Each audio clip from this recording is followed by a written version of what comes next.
Listen, I don't think there's anything wrong with looking like me. I don't like people much. No offence. No. Last week I was watching X Factor. Daniel comes on. This is Daniel Evans. Yeah, he sings his song. He does well. Louis Walsh goes, you look like Ricky Gervais singing karaoke. He's like doing that thing and he blinks and he's nervous. And Simon's going to batter him any minute. And he's like, he looks like Flat Eric, right? And I went, oh, he means David Brent. He means David Brent. No, then he went on, no, you just look like Ricky Gervais, right? This week. He's on there going, oh, no, I just said you look like Ricky Gervais. And everyone else, Gerald Cole and that's going, oh, that's a bit harsh. Like it's the worst thing in the world! Calm down! It's like, Christ alive!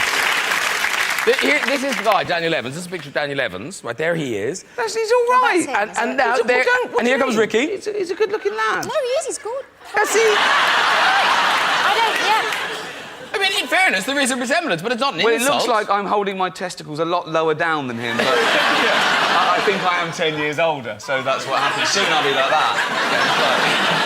But in fairness, you are quite famous. So why he's pronouncing your name Ricky Gervais? I mean, it's like somebody calling him a stupid It's very odd.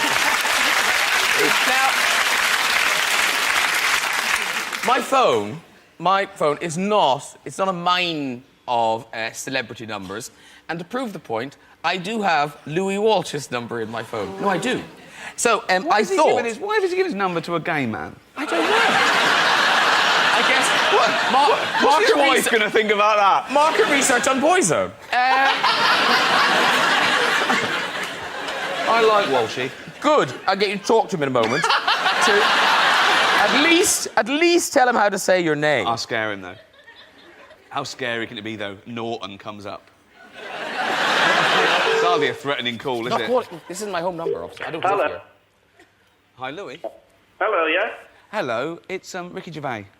Ricky, how are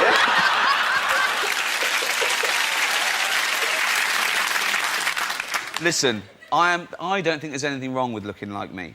No, I think you said there was. Are you not happy about my comparison with Daniel on X Factor? I'm more annoyed that everyone else going, oh, Louis, that's a bit harsh, isn't it? Oh, you can't call him Ricky Gervais.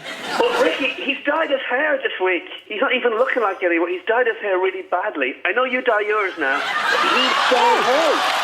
It's not a good look. Is this a sort of a celebrity spat? No. Listen, you know, this is Graham Norton show, big viewing figures. People who watch this love the X Factor. Why do you think your act should win? Because, well, I've got one act left and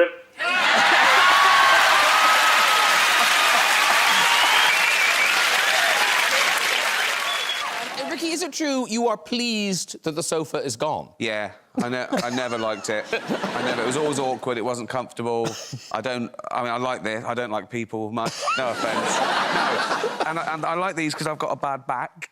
So this is perfect. Ideal. Because we are doing the social distance, but of course you will notice, and Ndek, no. Because are you in a permanent bubble? No, not a permanent one. An occasional one. We bubble up together when we're doing TV shows and stuff, and we can just test and bubble up together. It sounds so wrong. But it feels so right, Greg. That's prison talk. bubble up together. Pass the soap.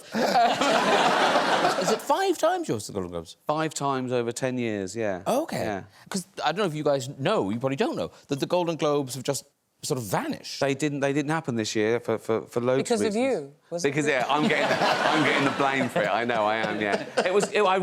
It changed as well because the first time I did it, like 10 years ago, the sort of press, particularly the industry press in America, was like, why is he saying these awful things to the most beautiful people? You know. And then by the 5th time, right, they were going, good, give it to him, we're sick of celebrities. So it was quite zeitgeisty, it sort of hit a mark last time. But I'm really glad I did it, but I think that's enough. And Kate, were you in the audience for any of Ricky's Golden Globes? Several times. It was a little bit... I think it cuts to you in one of them.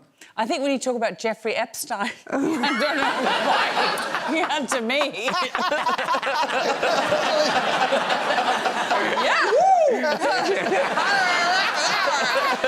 Yeah. I mean, yeah.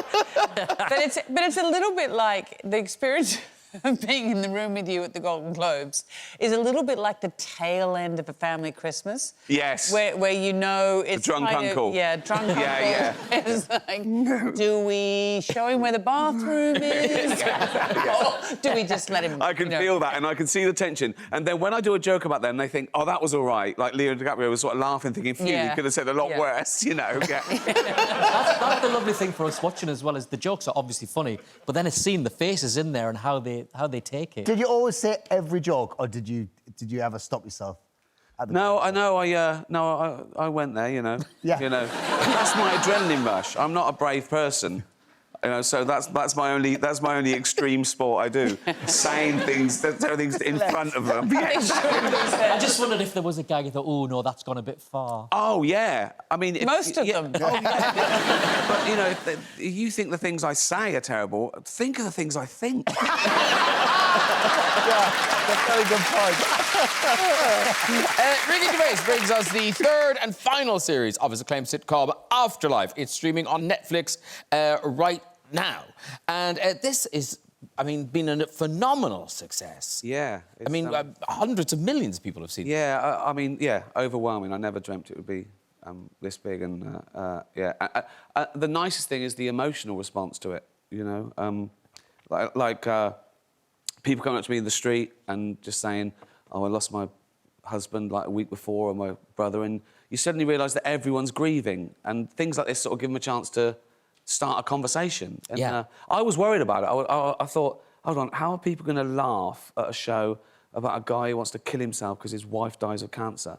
And they can, because real life is like, you know, that goes on all the time. And I think we second-guess the audience a little bit too much as broadcasters. We go, oh, can they take that? They can, yeah. And even like the swearing, somebody said, there's a lot of swear words in this. I went, yeah, but that's how people talk. You know, that is how people talk, you know.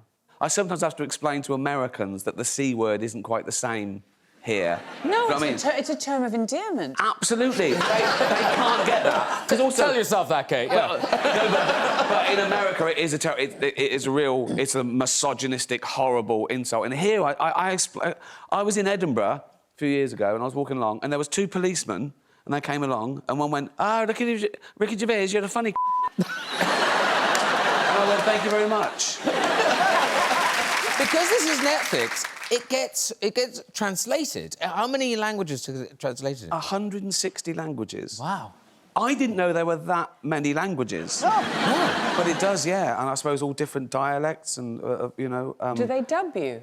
They do, but I mostly watch foreign dramas now, and I never watch the dubbed version. They're unwatchable, so I always watch it with, you know, subtitles. Does the bad language translate to everything, or do some countries just go, oh, golly? I don't know, but there's some people send it to me, and it really makes me laugh with me in an accent saying it, like my voice, but then someone speaking like French or Italian. That is funny to see. And the really weird thing is, so they get actors to dub you all over the world, but they actually sound like you. Is it the same person in every... No. They find people that not only speak that language, but that sounds like the actor they're dubbing. So it's really weird. So I think it sounds like me speaking French and Spanish and Italian. But you know, if they dub you, say, in The Office, then they dubbed you in Extras, does the same person do you in every... Yes, that's right. They people, I suppose they're sort of doing an impression. Right. So you can't die, otherwise that actor will be out of work. Yeah.